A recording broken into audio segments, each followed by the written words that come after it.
예수님 살아 계실 때 사람들의 가장 큰 관심이 정치였다고 말씀드렸습니다.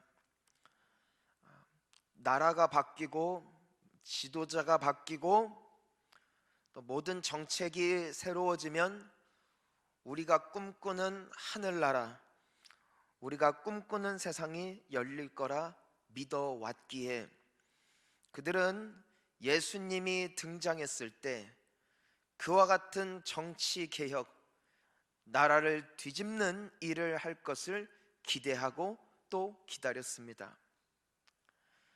하지만 예수님께서는 단 한 번도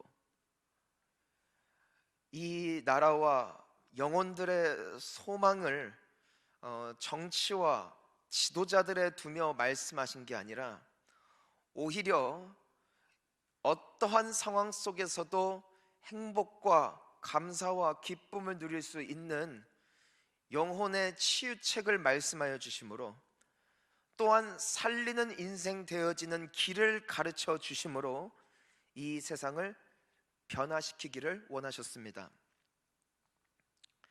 예수님께서 이 땅에 오셔서, 하지만 그 결과는 너무나도 약한 모습으로 십자가에 달려 죽는 것이었습니다. 원수들을 끝까지 사랑하고 품고 제자들을 끝까지 사랑하시다가 배반당하는 자의 모습이었습니다. 하지만 주님은 부활하셨습니다. 영광 받으셨습니다. 성령께서 제자들 위에 임하셨을 때 제자들은 뛰어나가기 시작했습니다. 아마 그 정도의 호기와 담대함이 예전에 그들에게 있었더라면 그들은 사회운동을 일으켰을 것이고 개혁을 위하여 힘썼을 것이고, 무엇보다도 그들이 가지고 있는 힘을 모아 대적하는 인생을 살았을지 모르겠습니다. 하지만 성령이 그들에게 임하시자 그들은 더 사랑하는 인생들이 되었습니다. 그들은 예수님의 사랑을 전하였고 소외받고 가난한 자들을 돌보았으며 교회를 개척했고 이 세상에 빛으로 오신 예수님을 닮아 많은 사람들을 살리는 데 주력했습니다. 결과적으로 그들은 다 사형을 당했습니다. 어떠한 변화도 나타나지 않는 것 같았습니다. 교회는 점점 부흥했습니다. 하지만 부흥할수록 핍박은 거세졌습니다. 기도하고 성령 충만하여 선을 행하고 덕을 끼치는 인생을 살았지만 여전히 그들을 압제하고 또 못살게 굴고 있던 로마 제국은 여전히 건재했습니다. 여전히 정치 지도자들은 건강했으며 그들이 많은 사람들을 어렵게 만드는 조치들은 많은 효력이 있어 보였기 때문에 교회의 기도와 성령으로 말미암은 변화는 국가와 사람들에게 어떠한 유익도 끼치지 못한 것처럼 보였습니다. 하지만 그 모든 핍박과 고통 속에서도 교회는 인내했습니다. 어떠한 결과와 변화가 나타나지 않아도 교회는 기도했습니다. 아무런 변화가 없는 것 같다 할지라도 그들은 전도했으며 어느 누구도 알아주지 않는 자리다 할지라도 희생과 헌신으로, 사랑으로 그 땅을 적셔가기 시작했습니다. 결국 로마는 사라지지 않았지만 로마는 기독교 국가가 되었습니다. 기독교는 그 나라의 국교가 되어 예수 그리스도께서 로마의 왕이셨음을 천명하기에 이르게 됩니다. 이것이 승리입니다. 사랑하는 성도님 여러분, 우리가 믿고 의지하는 이 길은 세상이 제시하는 방법과는 달라서 당장은 눈에 변화가 없는 것 같고 효과도 없는 것 같고, 이렇게 나아가다간 어떻게 하는가 발을 동동 구를 때도 있지만 주님의 생명의 말씀은 결국 승리할 줄 믿습니다. 팔복이란 예수님께서 우리에게 말씀하여 주신 인생을 살아가는 모든 사람들에게 있어서 복이 되어지고 행복한 삶을 살 수 있게 만들어주는 천국의 비밀입니다. 이 비밀은 캐내어 안 자만이 아는 비밀입니다. 사실 겉으로 드러나지 않습니다. 축복은 화려한 데 있지 않기 때문입니다. 축복은 약속 안에 있습니다. 그것은 희미해 보입니다. 하지만 분명한 것입니다. 겨자씨와 같은 작은 믿음이 있다 할지라도 하나님은 그 믿음을 통하여 새 일을 행한다 말씀하셨습니다. 겨자씨란 내가 보았을 때 조그만 모래알과 다를 바가 없는 작은 씨앗입니다. 하지만 그 속에는 생명력이 있기 때문에 똑같이 모래와 함께 숨겨져 땅에 묻혔다 할지라도 다른 흙은 그저 흙으로 존재할 뿐이나 그 씨앗은 결국에는 뿌리를 내리고 싹을 틔우고 열매를 맺게 된다는 것입니다. 이것이 하나님의 말씀입니다. 하나님의 말씀은 평범해 보이고 또한 내 삶에 큰 유익과 의미가 없는 것처럼 보이지만 그 말씀을 믿음으로 받고 마음에 품어 그 말씀대로 하나님이 약속하신 축복의 여정을 한 걸음 한 걸음 걸어 나가기 시작할 때에 어느샌가 우리의 삶 가운데 하나님이 약속하신 그 놀라운 축복의 열매가 주렁주렁 맺히게 될 것임을 우리는 믿습니다. 때문에 신앙이란 믿음의 인내이고 인내하는 자는 생명의 면류관을 받게 될 것입니다. 사랑하는 성도님 여러분, 끝까지 인내함으로 승리하시기를 축복합니다. 오늘은 5번째 복입니다. 우리 오늘 본문 말씀을 다시 한번 읽어봅니다. 시작. 긍휼히 여기는 자는 복이 있나니 여김을 받을 것이미요. 자, 따라합니다. 긍휼히 여기는 자가 행복한 사람입니다. 오늘날 사회를 어둡게 만드는 아주 안타까운 이유가 있습니다. 그건 바로 긍휼이 없다는 데 있습니다. 긍휼이란 상대방의 허물과 실수와 죄악을 사랑으로 덮어주는 것을 말합니다. 설령 그 사람이 그에 합한 대응과 또 제대로 된 사죄를 하지 않았다 할지라도 그것에 대해서 묵인해주고 인내해주고 받아들여주고 그리고 넘어가 주는 것이 바로 긍휼입니다. 교회에도 긍휼이 필요합니다. 신앙에도 긍휼이 필요합니다. 하나님의 긍휼하심이 있기에 우리는 그분의 자녀가 되어진 줄 믿습니다.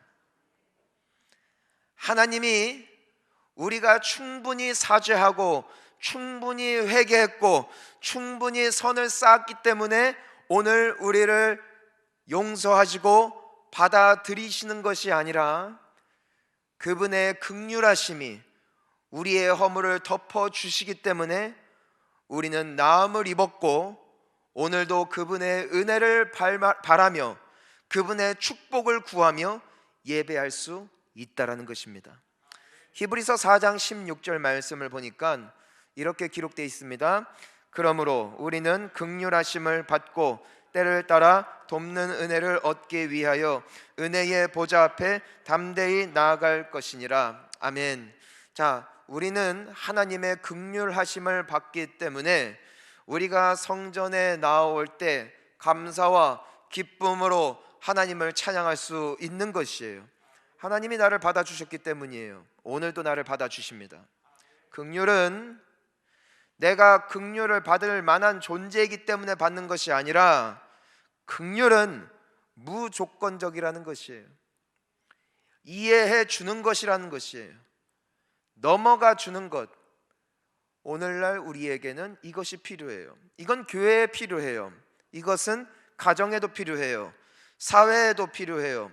국가에도 필요한 거예요. 그러면 이 나라는 훨씬 아름다운 나라가 될 거예요.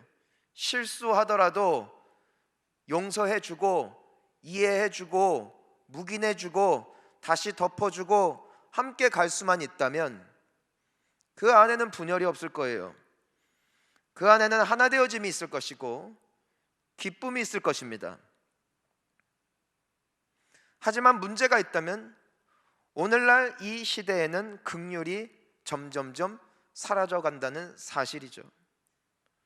더 나아가 교회 내에서도 동일하게 긍휼함이 점점점 사라집니다.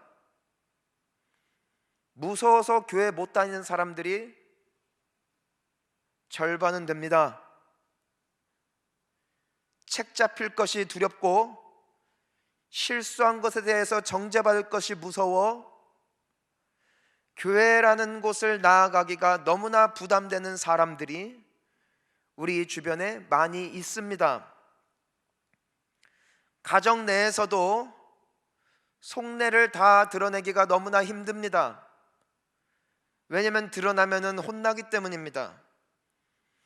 때문에 집이 아닙니다. 나의 자녀들이 방황합니다.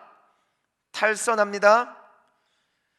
집에서 용납을 받지 못하기 때문에 자기를 이해해 줄 것 같은 친구들에게 갑니다. 다른 선배들에게 갑니다. 선생님에게 갑니다. 그러다가 잘못된 사람들을 사귀어 잘못된 길에 들어서기도 하지만 그들은 용납받았다는 이유만으로도 죄를 짓기를 서슴지 않는 것입니다. 이와 같은 문제는 오늘날 우리가 살아가고 있는 사회를 병들게 만들고 있고 이것은 너무나 큰 문제라는 사실을 우리는 알고 있어요. 여러분, 우리는 용서와 사랑과 긍휼에 대하여 모르는 것은 아닙니다. 우리는 누군가의 실수를 묵인해주고 덮어줘야 된다는 것을, 때로는 그것이 필요하다라는 것을 우리는 잘 알고 있습니다만은 안 되기 때문에 힘이 듭니다. 이유가 있습니다. 긍휼은 하나님의 성품이기 때문입니다. 긍휼은 죄의 성품이 아니라 하나님의 성품 때문에 긍휼함이란 나의 안에 기본적으로 탑재되어 있고 내재되어 있는 자연스러운 본능이 아닌 우리 주님께서 내 안에 임재하시고 나의 삶을 그분의 마음으로 변화시켜 주실 때에 비로소 맺을 수 있는 성품의 열매가 긍휼이라는 것입니다. 사랑하는 성도님 여러분, 우리가 하나님의 긍휼을 담기를 소망합니다. 하나님은 우리를 긍휼히 여기시기 때문입니다. 하나님은 정말 우리를 불쌍히 여기십니다. 시편 103편 13절과 14절을 보면 이렇게 기록이 되어 있습니다. 아버지가 자식을 긍휼히 여김같이 여호와께서는 자기를 경외하는 자를 긍휼히 여기시나니 이는 그가 우리의 체질을 아시며 우리가 단지 먼지뿐임을 기억하심이로다. 하나님께서는 하나님 앞에 나아가는 자들을 불쌍히 여겨주세요. 그분이 우리를 불쌍히 여겨주세요. 이유가 뭐라고 되어 있냐면 내가 불쌍하기 때문이에요. 우리의 체질을 아신대요. 우리가 단지 먼지뿐임을 아신대요. 하나님은 우리를 그렇게 바라보신다는 거예요.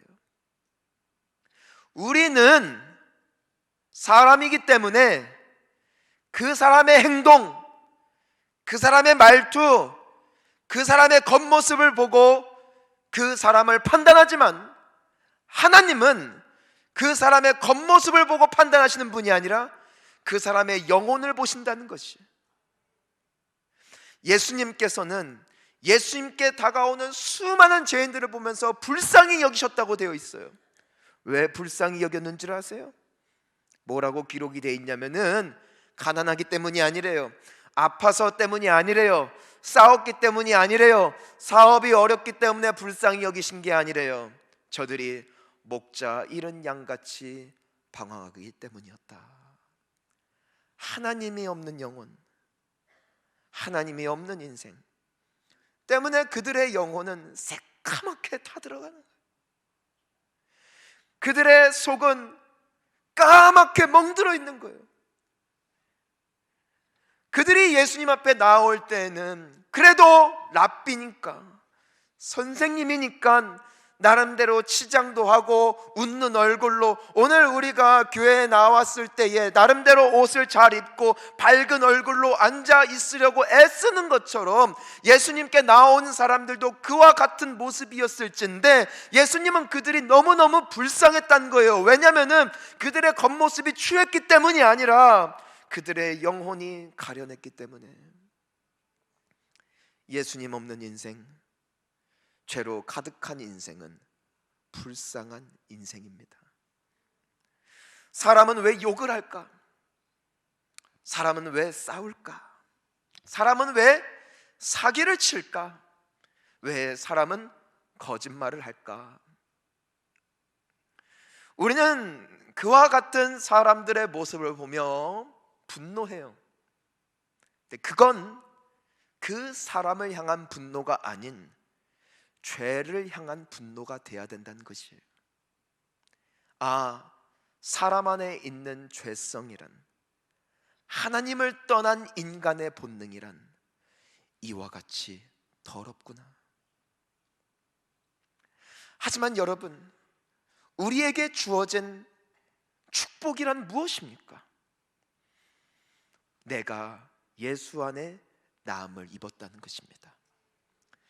내가 예수님의 긍휼하심과 불쌍히 여겨주심과 치유하심과 싸매신 이유로 말미암아 나의 영혼이 나음을 입었고 나의 삶이 그로 인하여 변화되기 시작했다는 것이에요. 내가 바뀐 게 나의 열심에 있었던 게 아니라 하나님께서 그분의 불쌍히 여기심으로 그분 앞에 나온 우리의 영혼을 지금까지 기경해 주시고 만져주시고 싸매주시고 깨끗이 하여 주신 결과로 우리의 삶은 이전보다 좀 더 나은 삶의 열매로 열매를 맺게 되었다라는 것이에요. 이것이 긍휼의 축복입니다.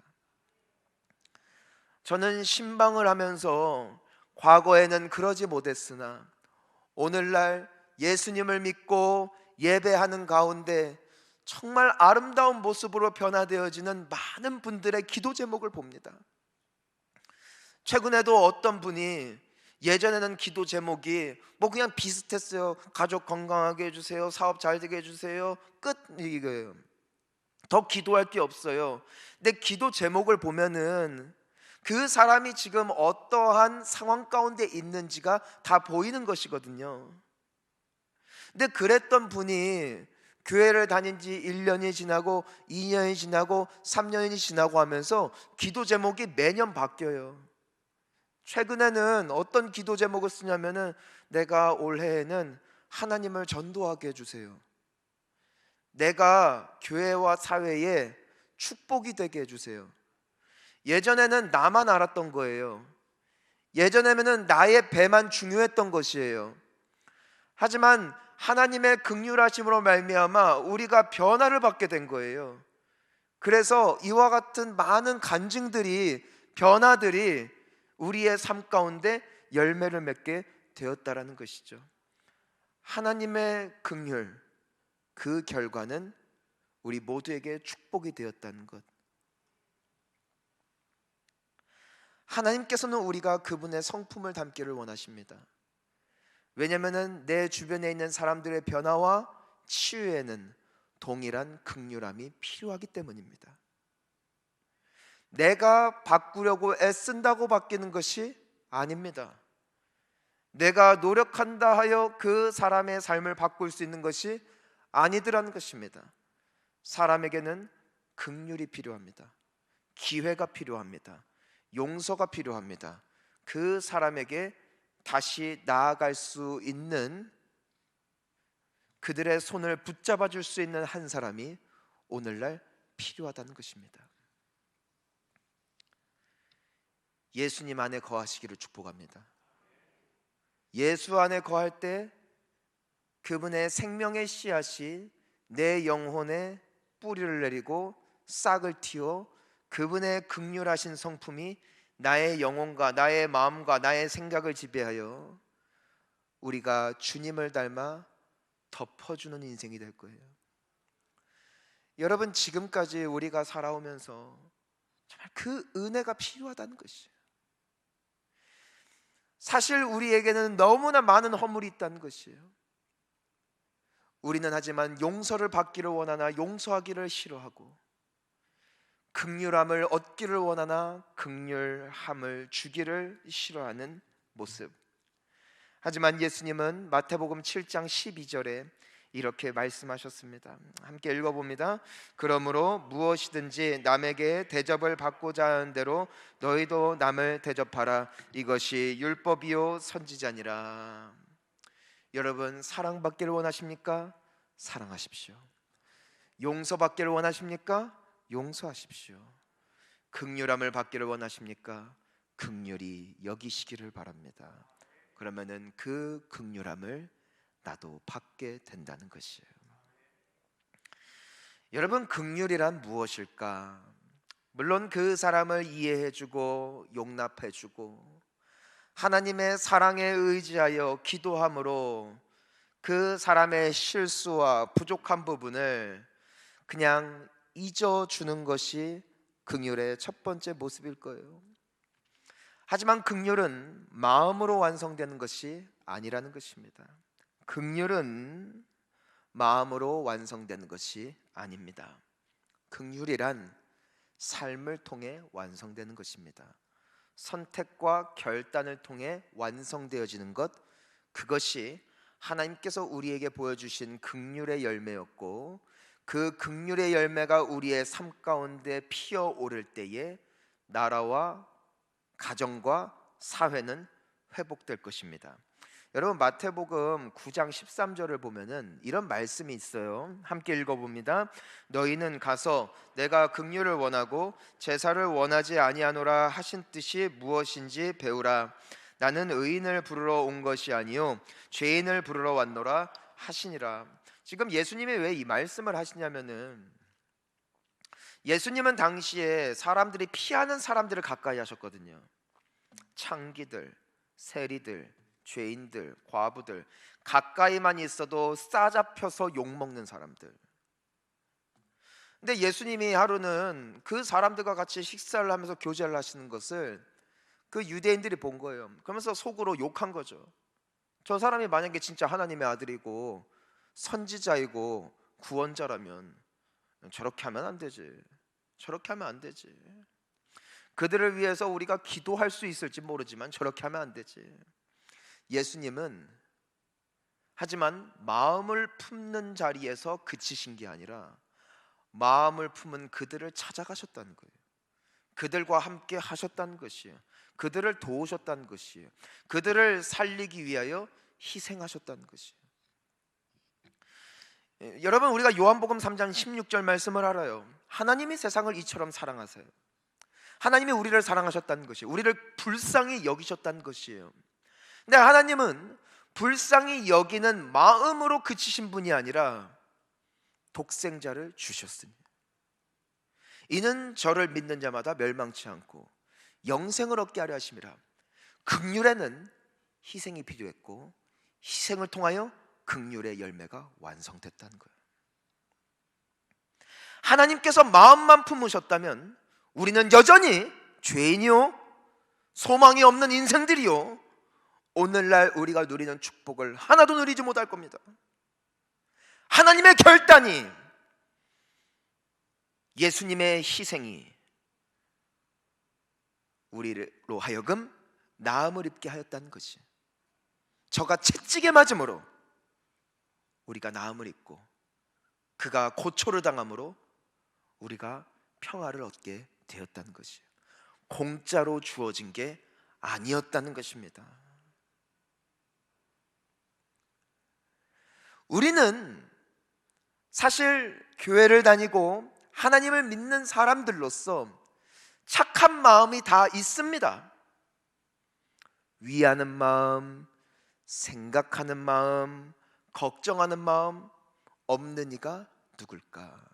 그런 의미에서 보자면 우리 모두는 긍휼한 사람들일 것입니다. 아니, 교회를 다니지 않는다 할지라도 누군가를 위하여 걱정하고 발을 동동 굴러주는 인간의 특징을 생각해 보노라면 우리는 긍휼한 사람들일 수 있습니다.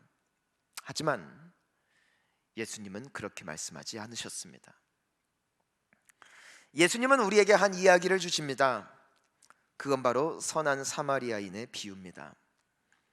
한 사람이 강도를 만나서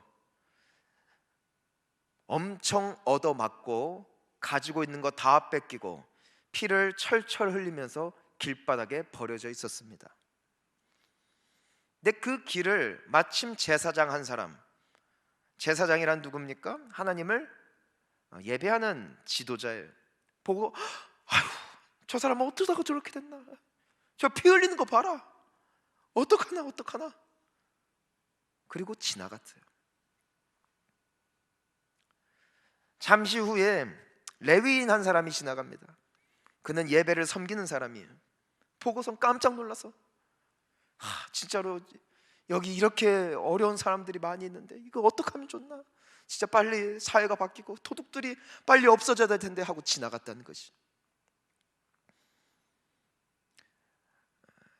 바로 그때 한 사마리아인이 등장을 합니다. 사마리아인과 유대인들은 원수입니다. 사마리아인은 그 강도 맞아 쓰러진 사람을 보자마자 유대인임을 직감했습니다. 하지만 그는 종족을 따지지 않았습니다. 그동안의 분노와 다툼을 따지지 않았습니다. 그 사마리아인이 그 유대인에게 달려가 피를 닦아주고 약을 발라주고 붕대로 감아주고 부러진 곳을 받침대로 받쳐주고 그의 나귀에서 내려 나귀에 태우고, 어쩌면 그 도적들이 여전히 그 근처에서 서성이며 그 다음 희생자를 몰색하고 있을 것이 분명했음에도 불구하고 그는 도망가지 아니하고 그를 데리고 의원이 있는 여인숙으로 데리고 가 돈을 주면서 이 사람을 치료해달라고, 필요한 모든 돈을 내가 다 제공하겠다고, 혹시라도 내가 지금 준 돈 넉넉히 주겠지만 이거보다 더 나오면은 내 앞에 이름에 장부를 달아놔라, 내가 나중에 다 갚을 것이다. 그리고 돌아갔다는 거지요. 예수님이 물으십니다. 누가 너희의 이웃이냐? 이것이 긍휼입니다.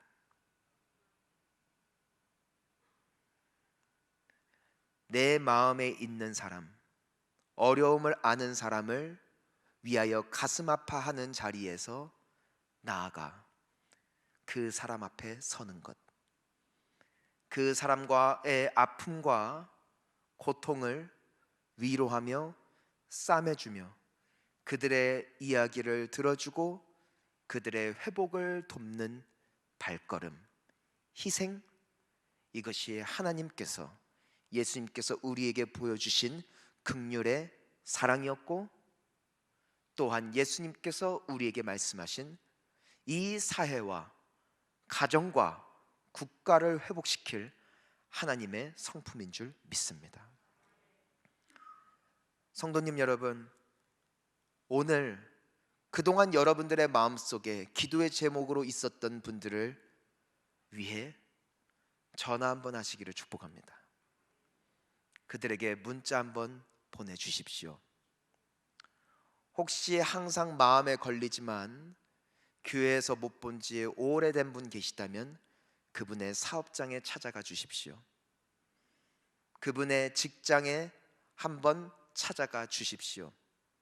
인사를 해 주십시오. 격려해 주십시오. 위로해 주십시오. 이것이 긍휼입니다. 이것이 사랑이며, 사랑은 행위를 통하여 완성되는 줄 믿습니다. 우리 서산본향교회가 그런 교회 될 수 있기를 축복합니다. 여러분을 통하여 하나님의 놀라운 역사가 나타나 섬김 가운데 행복, 긍휼함 가운데 만족, 그를 통하여 많은 이들에게 축복이 되어지는 우리 모두가 될 수 있기를 주님의 이름으로 축원합니다.